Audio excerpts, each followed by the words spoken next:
guys, thanks for coming back to the channel. Bree Lambert Sanders here. Joe Sanders. Also known as the Hubs. Something Dun, like dun, that. dun, dun. Anyway, so we are talking about great coaches and some of their philosophies and what we think made them so instrumental to the sport of running. And last time we talked about Emil Zajdapek. This time we're going to talk about Bob Timmons. I have to be honest, I don't know much about Bob, so I'm going to let Joe lead this conversation. No, I act like he's I don't know Bob either. but no, seriously. But I actually did do a little bit of research. Pretty amazing man. I mean, he was the head coach for the University of Texas from 1966 to 1988. Or Kansas. See, I already blew it. University of Kansas. I don't even know why I said Texas. It's okay. Weird. It's all right. But a lot of good runners. Yeah, a lot of good runners. He was. Oh, really? Yeah. He was the head coach from 66 to 88. And Joe is going to talk a little bit about one of his incredible athletes. But before we start that conversation, I just want to point out my beautiful bottle. I was just gonna say, look at my coffee cup and look at her coffee mug. So this is the last race that I ran so far. Way too cool, 50K. Yeah, everybody's sheltering in place right now.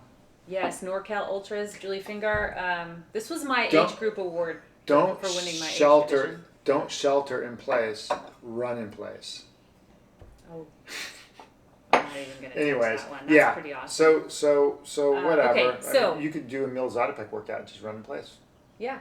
But I'm still running, so I'm maintaining all the protocols and washing my hands and being respectful of others. Let's get past that. Okay. So all that is to say, I just wanted to share my beautiful mug canteen of water, which I drink several. Okay, so Bob Timmons. So tell us about Bob.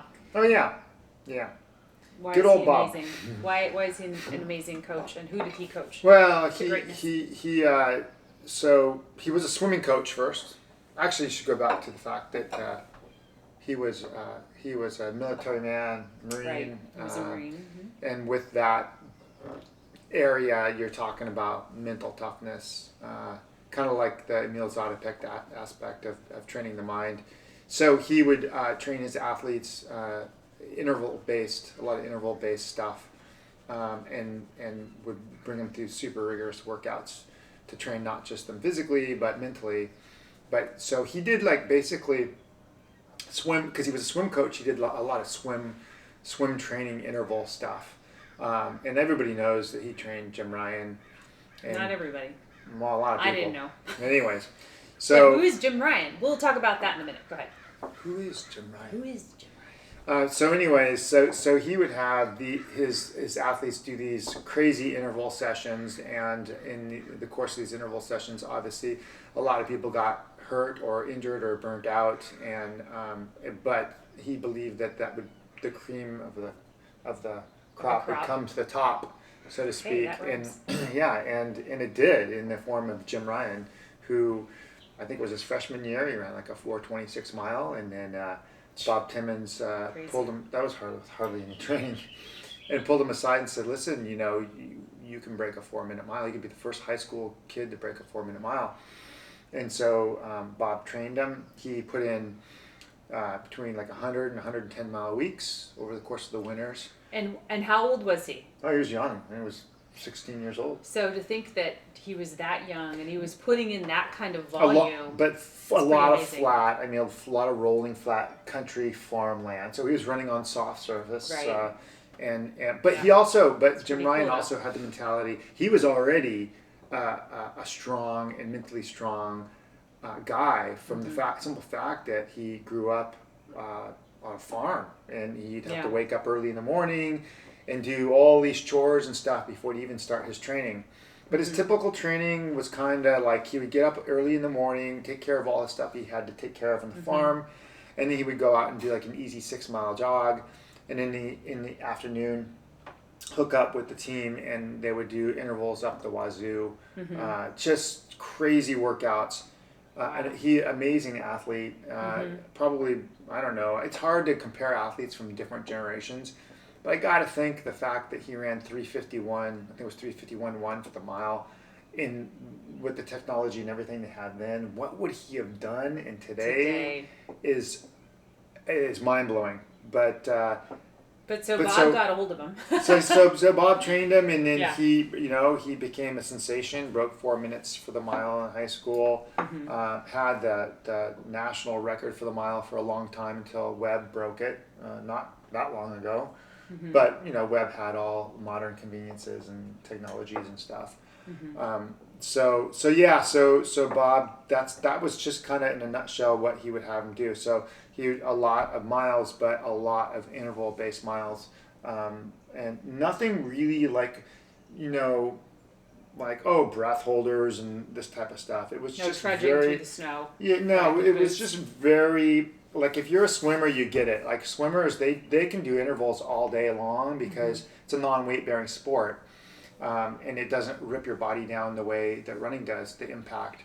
And so the thing about him though is that he realized later that it probably wasn't the best way to train athletes, runners. Yeah, because he would literally just push them so hard to the breaking point. Right. And so later I think he realized that he would. If he would have continued coaching, he would have changed up his training in some other ways, and he did for a long time. But yeah, pretty interesting guy and a pretty amazing time for middle distance running in the U.S. A lot of success and a good thing to watch and to get good footage of Jim Ryun. I know all you young people go to YouTube and stuff, so if you can find the movie The Super Milers, that's a good basis for history, but particularly watch the thing on Jim Ryun because they talk a lot about what he did and what he could have did differently.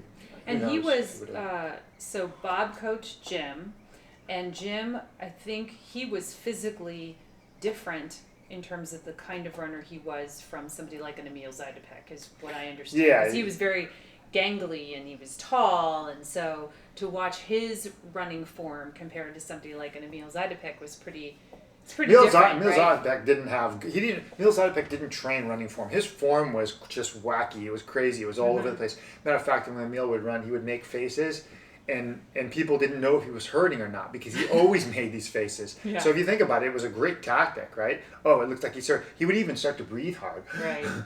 And people would think, oh, he's tired. Yeah. Jim Ryun was just this big, he was like a stork. I mean, big, 6'2", 150 pounds. Crazy. Big old long stride, but not a big back kick, not a big knee lift. And did Bob work on form with Jim? I mean, I'm just kind of curious, like how was there any sort of I'm sure they did. plan I'm sure they did. But of the that? most of the stuff that I've read about him over the course of the years was just his crazy interval sessions, where they would run a lot of quarter mile repeats. And they would try to hit certain times. Yeah. He was very interval based, but he did, like I said, in the mornings he'd go out, he'd do his easy runs. And these were, but I'm just tying it back to Bob. So We're talking about Bob's the coach and how he influenced Jim. Yeah. So did Bob say, "Okay, Jim, you're going to go out and do"? Yeah, he gave him training program. Yeah. Oh, okay. Yeah. And that was. But look, that was. I just told you he would do his early morning runs, which would be easy runs. He did his road work. I mean, the guy was running over 100-mile weeks. So he already it had wasn't that built in. It wasn't all intervals. Got it. Like Emil Zajdapek was just interval galore and just tons of them, because he said he already know how to run slow, right? So with Bob Timmons, it was like I was saying, swimming base, tons of intervals, but he also had him do easy running so he'd get that volume. So he did bring together that piece of the pie. So he did bring in easy running with all the intervals. But the intervals were so hard and so tough that not a lot of people, even athletes today, would want to try to do something like that. Let me ask you a question, and this has to do with you, right? You've been running for years. And so what is your feeling in terms of training intervals and intensity based on the training philosophies of somebody like a Bob Timmons? Like, is that something that you subscribe to personally? I'm talking about you. I'm not talking about other runners or the runners you coach. I'm talking about you personally. So it's changed for me. So the thing is that as a young kid, I studied all this stuff, and it was like, and I've always studied it, and it's to me, it's a passion, and I love it. I love trying to understand like what each great athlete did and how they did it. To me, it's just fun.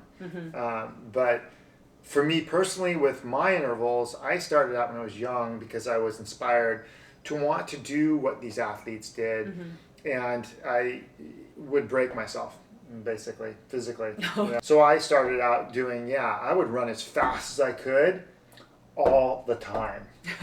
So you didn't have a gauge. It was just like it was like 0 to 60. Yeah, just like hit the accelerator. And then of course, then I read, stuff, like I got my hands on some stuff about Jerry Lindgren, and I was like, oh my God, this guy, this guy was running, crazy 200, 300 mile weeks. Oh, I got to run all day, and then I would break myself. Right, then you had to recover. And then I would read about, and then finally I got, around eventually to Arthur Lydiard, and it was like, I started to put all these pieces of the puzzle together, and it was like, wait a minute here. It's not just about doing lots of hard intervals. It's not about, or even Ernst van Aken, it's not about doing lots of slow, easy running.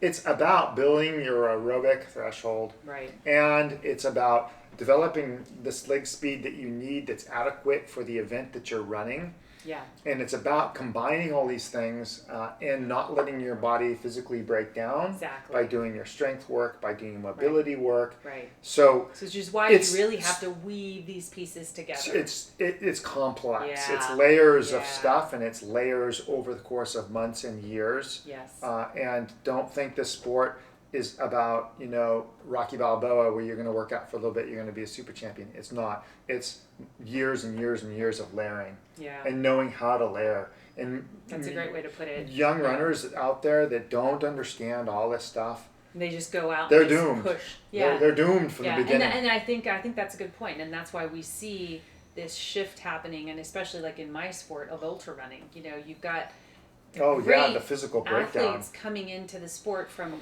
cross country, track and field, and they think they're going to make this crossover, and they do for a period of time. But then what happens is they get broken because they just dive in and they just start pushing, and they start pushing limits, thinking that's what it's going to take to be successful. And maybe they have short-term success, but they're not having longevity. There's recourse to everything. So if you're going to do extreme volume, you're going to have extreme muscle breakdown, tendon wear, ligament wear. And so you have to let that regenerate and rebuild before you can go and do the volume again. The muscle that you break down, you're going to run into muscle imbalances, you're going to run into injuries. So it really takes a well-educated coach who can look at a particular person and go, oh, there's weaknesses here. This guy his glute medius is weak, or whatever, whatever his physical makeup is, and go, and sees the breakdown, because it's a muscle breakdown activity. And then when you're doing the intervals, it's a whole nother ball game, right? Yeah. So and that's how we link it back to Bob Timmons and lots of intervals, but at the right time and with a plan. No, it's unrealistic. I think any runner that would try to follow his program at this point would be gone and out of the sport within a year or maybe 3 years. You might get a lot of success really quick, but then it's going to plateau. Yeah, and Bob Timmons was an amazing coach because he did coach many, as you said earlier, many athletes to greatness, and some Olympic we wouldn't be medals. Talking about these guys if they weren't great. And NCAA titles. So that's why Bob is profound, I think, in the sport as well.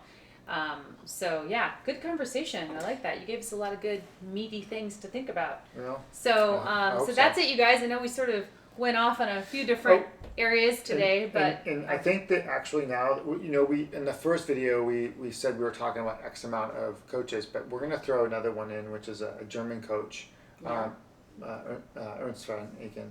Ernst van Aken. Yes, and because a lot of people don't know about him, and he had some interesting concepts that about him later. Bring kind of the interval-based stuff away and more of the aerobic volume stuff into the picture. Just before Lydiard. So we'll talk about him maybe next time. Okay. Anyway, thanks guys. Thanks for tuning into the channel. Hope we gave you guys some good stuff to think about. That's the goal here, is to basically, again, just introduce these coaches. We'll talk about some elements of training that we think is really important after this. And so hope you guys will continue to follow us. hit that subscribe button, and you can follow me at Catch the Breeze. You can follow me at 34 Bites. Keep running. Yeah. Ciao. Adios.